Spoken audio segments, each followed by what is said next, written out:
In today's video, I'm going to be sharing 5 essential admin tasks that you should be carrying out every single week on your Amazon FBA seller account. Whether it's you doing it yourself or whether you are outsourcing this to a virtual assistant or somebody like that, if you do carry out these admin tasks, you are going to keep your account in nice, healthy standards. You're going to actually make more sales, and the one thing that you're potentially going to avoid is that dreaded suspension email. So if you're ready for this video, hit a like down below, subscribe to the Amazon Reseller Network if you haven't already, and let's just jump straight into it. Okay, so number 1, and the first thing that everybody should be doing, you should actually be doing this every single day, is checking your feedback. Now, all I simply do is wake up in the morning, and the first thing that I do is check my Amazon sales to see if I've had any overnight, that is, and the second thing that I do is check my feedback. Now, if I see anything has changed and maybe my score has gone down, then the first thing that I'm going to do is jump straight on my computer and check that feedback and see if I can either get it automatically removed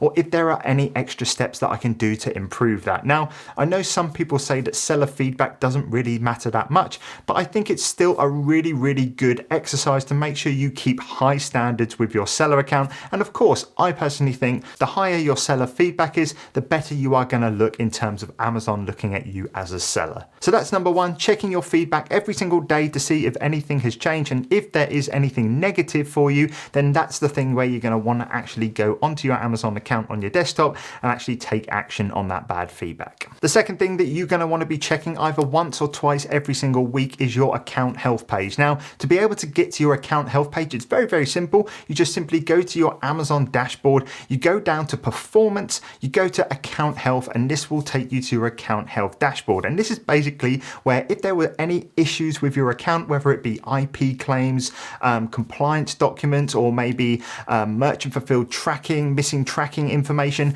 you are going to see this on your page, and this should be your hub to make sure it is as clean as it possibly can be. Now, one thing that I will say, if you do get anything serious, one thing that normally does happen is Amazon will email you, but sometimes your emails will just simply slide by, or maybe it might go into a junk folder. So I personally think actually going to this page physically once or twice every single week, just to keep on tabs of things, just in case one of those emails do get by you, and just making sure everything is in check on this page. Now, if you did have an IP claim, or maybe you had any of the other kind of issues on this page, then you are able to then go and do something about it in a quick and timely manner. Whereas if you were checking it once a month, or maybe if you just didn't check it at all, this could potentially lead to an account suspension. I've spoken to many sellers that didn't even know this page existed until they got suspended. So this is a page that I would check once a week, twice a week at most, or like I said, you should get an email if there are any issues, but like I said, I like to be double safe. Number 3 is going to be deleting your inactive listings. Now, there is one catch to this.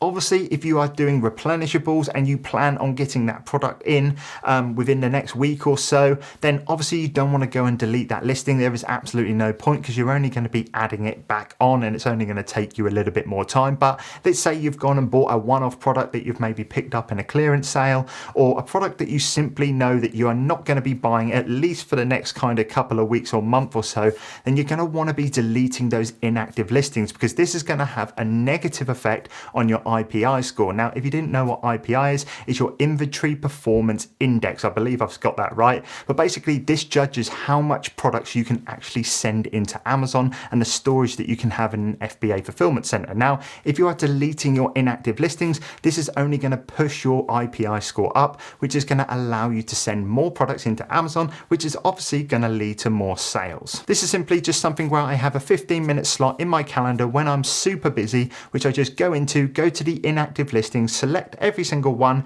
and then you're going to want to click on the option delete and close listings. And then within 15 minutes, those changes are going to take place and those listings are going to be deleted from your account. Another really good benefit to deleting your listings as well is because if you had, let's say, a product that you were selling that potentially was to get an IP claim further down the line, if you actually have that listing, it doesn't matter whether you have that product in stock or not, you could potentially get a potential IP claim against that product, simply because to Amazon's knowledge, you are stocking that product. You just simply don't have any units at the moment. So it's really, really important that you delete your inactive listings. Number 4 is quite similar to deleting the inactive listings, and that is you are going to want to be removing or selling through your products that have been in an Amazon FBA fulfillment center for longer than 365 days. Now, why is this? Simply because when Amazon store your products, they're going to charge you a storage fee. Now, for the first 365 days, it's going to be relatively cheap depending on the size of your products, but when it hits that 365 day mark,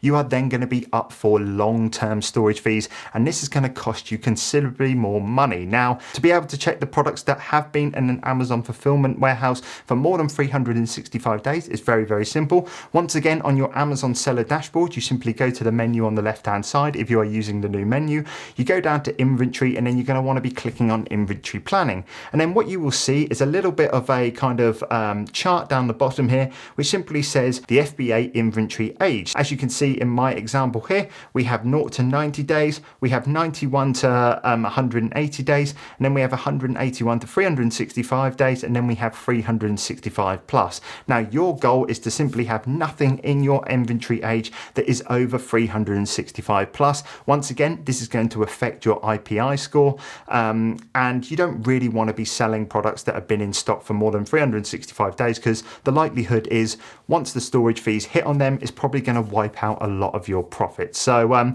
that's something that you should be actively taking a look at. And like I said, you basically have two options. You can either get them removed, and you can potentially even send them back in. You can get them brought back to you. You can sell them on eBay. You can even dispose of them. Amazon can actually destroy them for you if they're really cheap products that you've bought, maybe like secondhand books. But realistically, you don't want them in your Amazon account, because the storage fees, the longer they are in there every single month after that 365 day period, the more it's actually going to cost you and wipe out the profits on that item. Number 5 is going to be to check your stranded and restricted inventory. Now, this one could actually potentially be costing you sales. Now, I have had a couple of products in the past that have been stuck in stranded inventory because I have accidentally deleted the listing for that product. I can absolutely sell that product, but I don't actually have a listing on Amazon for it and a set price.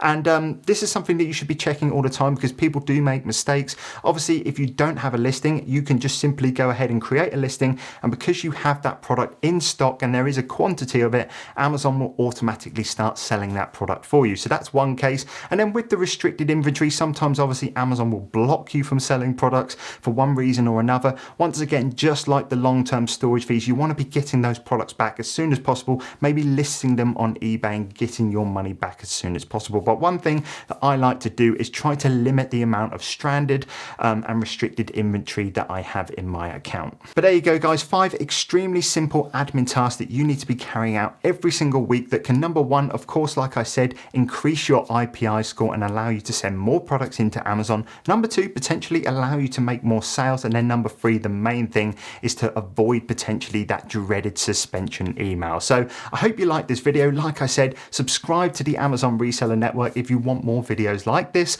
Leave us a comment with some videos that maybe you want to see, because this channel is going to be all about you guys. If there is a video topic you want me to talk about, then let me know in the comment section down below, and I will catch you guys in the next one. Take care.